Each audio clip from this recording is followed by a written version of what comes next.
प्रिय विद्यार्थियों, हम केशवदास द्वारा रचित रामचंद्रिका के लंका कांड से संकलित छंदों की व्याख्या पर चर्चा कर रहे थे और अंतिम जो छंद था वो राम रावण युद्ध से संबंधित था, जिसमें इंद्र जो है प्रभु श्री राम को रावण से पैदल ही युद्ध करने के लिए उद्यत देखता है, तो वह अपने सारथी को प्रभु श्री राम के लिए रथ को विशेष प्रकार से सुसज्जित करके युद्ध भूमि में ले जाने का निर्देश देता है और रथ के बारे में वो बताता है कि रथ को इस तरह से सुसज्जित करो कि वो अक्षय बाणों वाले तर्कश से युक्त हो तथा अभेद्य रक्षा कवच से युक्त हो। इसी बात को आगे बढ़ाते हुए इंद्र सारथी से कहता है कि कोटिन भांति पौन ते मन ते महालकुताल से, कि तुम ऐसा रथ प्रभु श्री राम के लिए ले जाओ जो कोटिन भांति करोड़ों भांति, पौन यानी पवन, मन यानी मन, लघुता यानी छोटा, कि ऐसा रथ प्रभु श्री राम के लिए ले जाओ जो पवन से और मन से भी करोड़ों गुना जो है वो अत्यधिक गतिशील हो और इनसे अत्यधिक हल्का हो।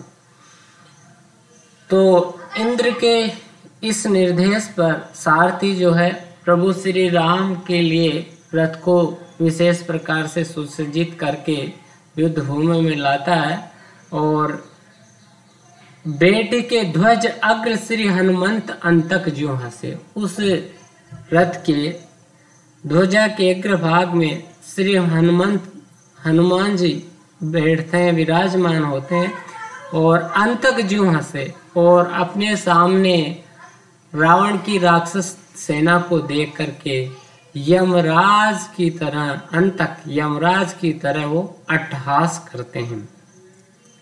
यहाँ पर हनुमान का उत्साह जो वीर रस के युक्त है कि राक्षस सेना को देख करके उत्साहित होते हैं और अट्टहास करते हैं, राक्षस सेना को देख करके आतंकित करते हैं। रामचंद्र प्रदक्षिणा करी, और प्रभु श्री राम जब उस रथ की प्रदक्षिणा यानी परिक्रमा करके दक्ष हुए, दक्ष यानी दक्षिण से जब चढ़ते हैं, दक्षिणी द्वार से या दक्षिण, तो प्रभु श्री राम उस रथ की परिक्रमा करके दक्षिणी द्वार से जब चढ़ते हैं तो पुष्प वर्षी बजाए धुंध भी देवता बहुधा बड़े। तो देवता जो है राम, प्रभु श्री राम उस रथ की इंद्र द्वारा भेजे गए रथ की परिक्रमा करके दक्षिणी द्वार से जब उस पर आरूढ़ होते हैं, रथारूढ़ होते हैं, तो देवता जो है वो पुष्पों की वर्षा करते हैं और नगाड़े बजाते हैं। उनके नगाड़ों की ध्वनि से संपूर्ण आकाश जो है गुंजायमान हो जाता है। देवताओं की पुष्प वर्षा करना और नगाड़े बजाना उनकी प्रसन्नता का सूचक है, और देवताओं की प्रसन्नता यह है कि रावण उनको अनेक तरह से आतंकित करता था, उन पर अत्याचार करता था, और इसी कारण देवता रावण के युद्ध वध की कामना करते थे और उन्हें विश्वास था कि प्रभु श्री राम रावण का वध करेंगे, तो वो प्रसन्न होते हैं। भाषा ब्रज है और छंद चंचरी है, जिसमें अपन ने कल भी चर्चा की थी। रगण, सगण, जगण, जगण, भगण और रगण का योग होता है। अलंकारों की बात करें तो अनुप्रास, अनुप्रास के अलावा अंतक ज्यों से यहाँ पर उपमा अलंकार प्रयुक्त हुआ है। अगला छंद रावण वध से संबंधित है, जो राम का कथन है कि जय सुर मधु मद मरदी महासुर मृदन की नेऊ, मार्यों करकस नरक शंख हति शंख जो लीनेऊ, निष्कंटक सुर कंटक करियो केटब वफु खंड्यो, खरदूषण त्रिसरा कबंद तरखंड विखंड्यो, तर यानी तरु होना चाहिए यहाँ पर। कुंभकर्ण जय सहरियो पल्ल प्रतिज्ञा ते टरो, ते बान प्राण 10 कंठ के कंठ 10 खंडित करो। राम लक्ष्मण से कहते हैं कि जय सर, जिस बाण से मधुमत मधु राक्षस का नाम है, मर्दन का अहंकार, मर्द यानी मर्दन करना, महासुर मर्दन क्यों कि जिस बाण से मैंने मधु नामक राक्षस के, बलशाली राक्षस के मद का, अहंकार का मर्दन करके उस बलशाली दैत्य को का वध किया था, उसका संहार किया था। और मार्यों कर्कश नरक, और जिस बाण से मैंने कर्कश स्वभाव वाले नरकासुर का वध किया था, शंख हति शंख जो लीने, और शंखासुर का वध करके उससे 5 जन्य शंख जो है वो लिया था, फिर से ग्रहण कर लिया था। यहाँ पर राक्षसों के नाम है मधु, मधु और केटव विष्णु के ही कान के मेल से उत्पन्न हुए बलशाली राक्षस थे, जिन्होंने भगवती से इच्छा मृत्यु का वरदान प्राप्त कर लिया था। एक बार वो युद्ध में ब्रह्मा को ललकारते हैं, तो ब्रह्मा विष्णु की शरण में जाते हैं, और विष्णु मधु केटव से लगभग माना जाता है कि लंबे समय तक 5000 वर्षों तक युद्ध करते रहते हैं, परंतु पराजय नहीं होती है। तो वो भगवती की स्तुति करते हैं, और भगवती अपनी माया से इनको मोहित करती है, और माया से मोहित होने के बाद विष्णु जो है इन राक्षसों से कहते हैं कि मैं तुम्हारे युद्ध कला से बड़ा प्रसन्न हूँ, तुम वरदान मांगो। तो राक्षस माया से के प्रभाव में आने के कारण कहते हैं मधु केटव कि हम याचक नहीं, हम दाता है, तुम वरदान मांगो हमसे। और विष्णु वरदान मांगते कि तुम मेरे हाथों से मृत्यु को स्वीकार करो। तो फिर विष्णु जो है अपने सुदर्शन चक्र से इनका मर्दन करते हैं। नरकासुर राक्षस का वध कृष्ण अवतार में हुआ, और कृष्ण ने अपनी पत्नी सत्यभामा की सहायता से इसका वध किया। और शंखासुर का भी वध कृष्ण ने ही अपने गुरु संदीपने के बालक को लाने के लिए किया, और उससे 5 जन्य शंख प्राप्त किया था।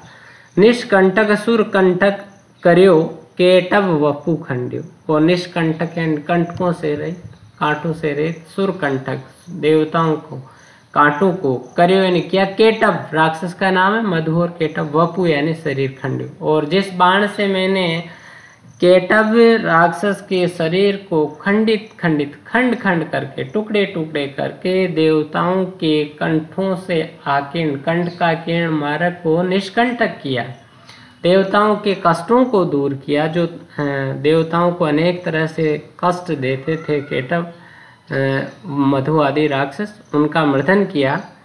खरदूषण त्रिशरा कबंद तरु खंड विखंड, यहाँ तर की जगह तरु है। और खरदूषण त्रिशरा और कबंद आदि राक्षसों को पेड़ के टुकड़ों की तरह उनके शरीर के टुकड़े किए, उनके शरीर के खंड खंड किए।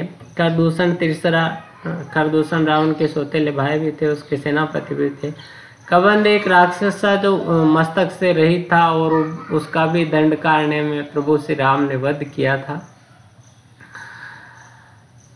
कुंभकर्ण जी सहर्यो पल न प्रतिज्ञा ते टरो, और राम लक्ष्मण से कहते हैं कि जिस कुंभकर्ण का मैंने संहार किया और पल भर भी अपनी प्रतिज्ञा से मैं च्युत नहीं हुआ, चूका नहीं, अलग नहीं हुआ, ते बाण प्राण 10 कंठ के कंठ 10 खंडित करो।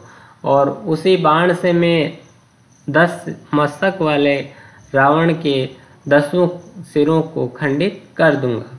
तो इसमें राम का संकल्प रावण वध के लेकर के व्यक्त हुआ है, और राम के वचन से इसमें जो है अवतारवाद की व्यंजना हुई है। और ये माना गया है कि राम जो है वो भी विष्णु के अवतार हैं। और रामचरितमानस में लिखा है भी गया है कि राम तुलसीदास ने लिखा है कि जब जब होई धर्म की हानि, बाढ़े असुर अधम अभिमानी, तब तब प्रभु धरि मनुज शरीरा, हरे कृपा निधि सज्जन पीरा। उसमें भी लिखा गया है भगवत पुराण में, गीता में, कि यदा यदा ही धर्मस्य ग्लानिर्भवति भारत। तो मधु केटव का वध विष्णु ने किया, नरकासुर और शंखासुर का वध कृष्ण ने किया, खरदूषण तीसरा कबंद जो है इनका वध राम ने किया। तो राम और कृष्ण विष्णु के ही अवतार है, इस अवतारवाद की इसमें जो है व्यंजना हुई है। अलंकारों की बात करें तो इसमें तरुखंड विखंड, इसमें जो है उपमा अलंकार, खर दूषण तीसरा और कबंध के जो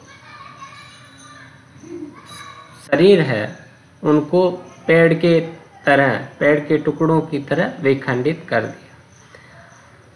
अनुप्रास है ही, और इसके अतिरिक्त इसमें ब्रजभाषा और छप्पे छंद है। छप्पे छंद में रोला और उल्लाला का संयोग होता है। रोला 4 चरणों का छंद होता है जिसके प्रत्येक चरण में 24 मात्राएं होती है, 11-13 पर यति होती है, और उल्लाला में 13-13 मात्राओं की यति से कुल 26 मात्राएं होती है। तो अंतिम प्रथम जो 4 चरण है वो रोला के, और अंतिम 2 चरण जो है वो उल्लाला के योग से बनते हैं। अब उत्तरकांड से एक छंद लिया गया है। मनसा वाचा कर्मणा हम सेवक सुनुतात, कौन दोष नहीं बोलियतु ज्यों कही आए।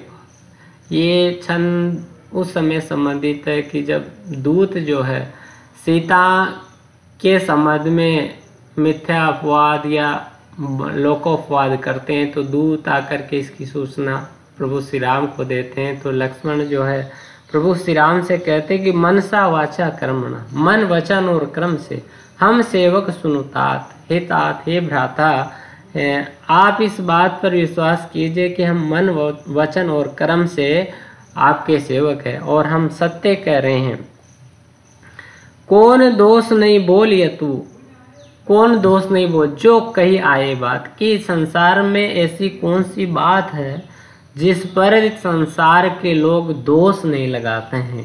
संसार के लोग तो सभी पर दोष लगाते हैं, इसलिए आप उनकी बातों पर ध्यान मत दीजिए और इस बात को मानिए कि हम मन वचन क्रम से आपको जो कह रहे हैं वह सत्य कह रहे हैं। ये तो जगत की रीति है। आनंद बख्शी ने भी लिखा है कि कुछ तो लोग कहेंगे, लोगों का काम है कहना, कुछ रीत जगत की ऐसी है, हर एक सुबह की शाम हुई, तू कौन है तेरा नाम है क्या, सीता भी यहाँ बदनाम हुई। तो छंद जो है वो दोहा छंद है और ब्रज भाषा है, प्रसाद गुण पांचाली रीति। अब रामचंद्रिका का व्याख्या वाला हंस है वो पूर्ण होता है। आगे हम केशव की संवाद योजना पर अगले वीडियो में चर्चा करेंगे। धन्यवाद।